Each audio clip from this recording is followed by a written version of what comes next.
Hello, my name is Chris and I will look at the 2022 Hyundai Veloster N. N stands for Nanyang Research Center or Nuremberg according to the brochure. I'll start with the exterior styling, interior, and what's it like to drive in the winter. Being a front-wheel drive, I drove Veloster during a winter storm and it performed well enough. As for brute performance, that'll be another video. The exterior is strong.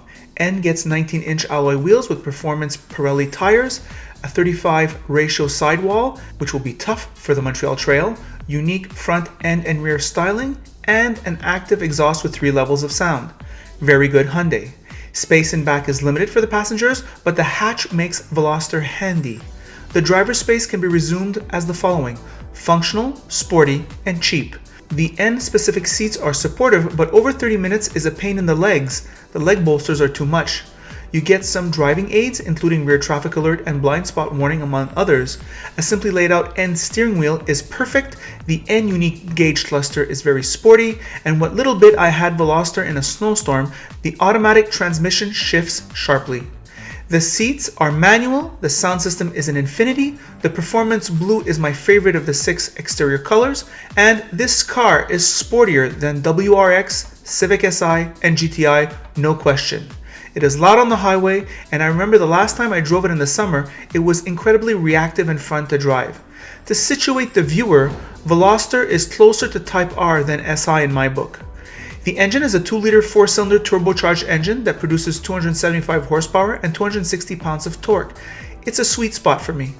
It's also available with a 6-speed manual with the all-important rev matching, which seems like the right transmission for this car, but we get the 8-speed automatic.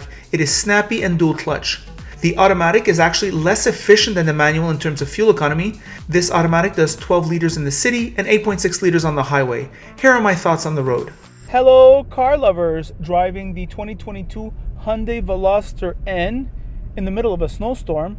What to say about this vehicle? Well, this is a category of cars of which there are a lot of different, very good, but different players. It's hard to find a competitor. Is it a competitor to the Volkswagen all-equipped GTI, which costs about now $40,000? Or is it the Golf R, which is more performance-oriented? Or is it perhaps the Honda Civic Si, which has about 70 less horsepower? Or is it the WRX, which has a slightly less horsepower, but it has all-wheel drive? Is it... What is it about this car? In this category, I know a lot of young guys who make quite a bit of money, between 25 and 30 years old, and they shop these vehicles. And the reason why they take one or the other differ wildly. However, one thing that does come up is the exterior styling. For these cars, for you to buy, for you to pull the trigger, the exterior styling needs to be your exterior styling. This is a very nice exterior styling. I like it. It's got a sporty hatchback design. That third door is kind of interesting. It helps. If you go to a party and you have green friends after public transportation is closed, you can put them in the back here. They'll fit, right? It won't be comfortable for them, and we don't want it to be too comfortable for them. However, they will fit and you will get them to their house. So that's convenient. However, it is not Honda Civic Si convenient. You could probably get the WRX. The WRX has lots of room, 4-wheel drive, would handle this winter easily. Speaking of winter, this car is handling winter quite well in my book.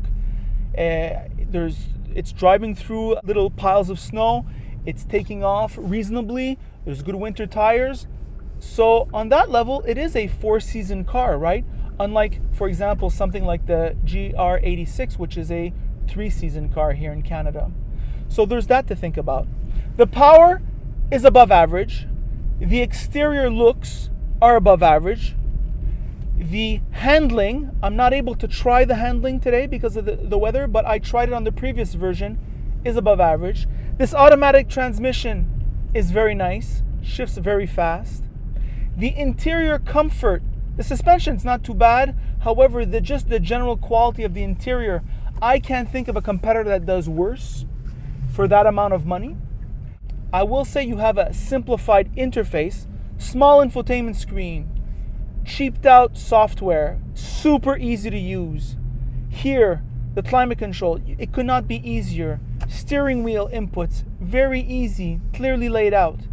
Drive modes, N mode, your custom mode. It's really good stuff. I'm very satisfied from a functionality point of view. However, these seats, after half an hour, you're gonna have had it. And don't forget discomfort. Even when you're young, you can get discomfortable. It diminishes your experience. Sure, they're gonna hold you in place, but I mean, the leg bolsters are really too much, I think, now that I've been driving it for quite some time. However, when you're younger, it might affect you less. So this vehicle, it's kind of interesting. It has very strong qualities, and so do its rivals, and you have to shop through that. Once again, I just think the power, Ross made the remark on the French video, the reassuring warranty, and that's a good point, especially on a performance vehicle. You might go to the garage for that, and you think shit happens, right? When you're driving cars fast, sometimes some things break, and it's nice to have a reassuring warranty. So I think you have the information you need whether to buy this car or not. I certainly think that if you are a bit power hungry, it has to be on your short list. For $40,000, 275 horsepower, and such a lightweight vehicle, thanks to the front wheel drive, it's not all wheel drive. It's just going to make the second and third gear acceleration so awesome. And that's all I have to say about this vehicle in this weather. By the way, if you like this video, like it. If you don't like it, don't like it. And if you really like it, you should subscribe. And of course, you could follow me on Instagram. I post pictures and videos of cars that will be reviewed on this channel, so it serves as kind of a primer. And that is it.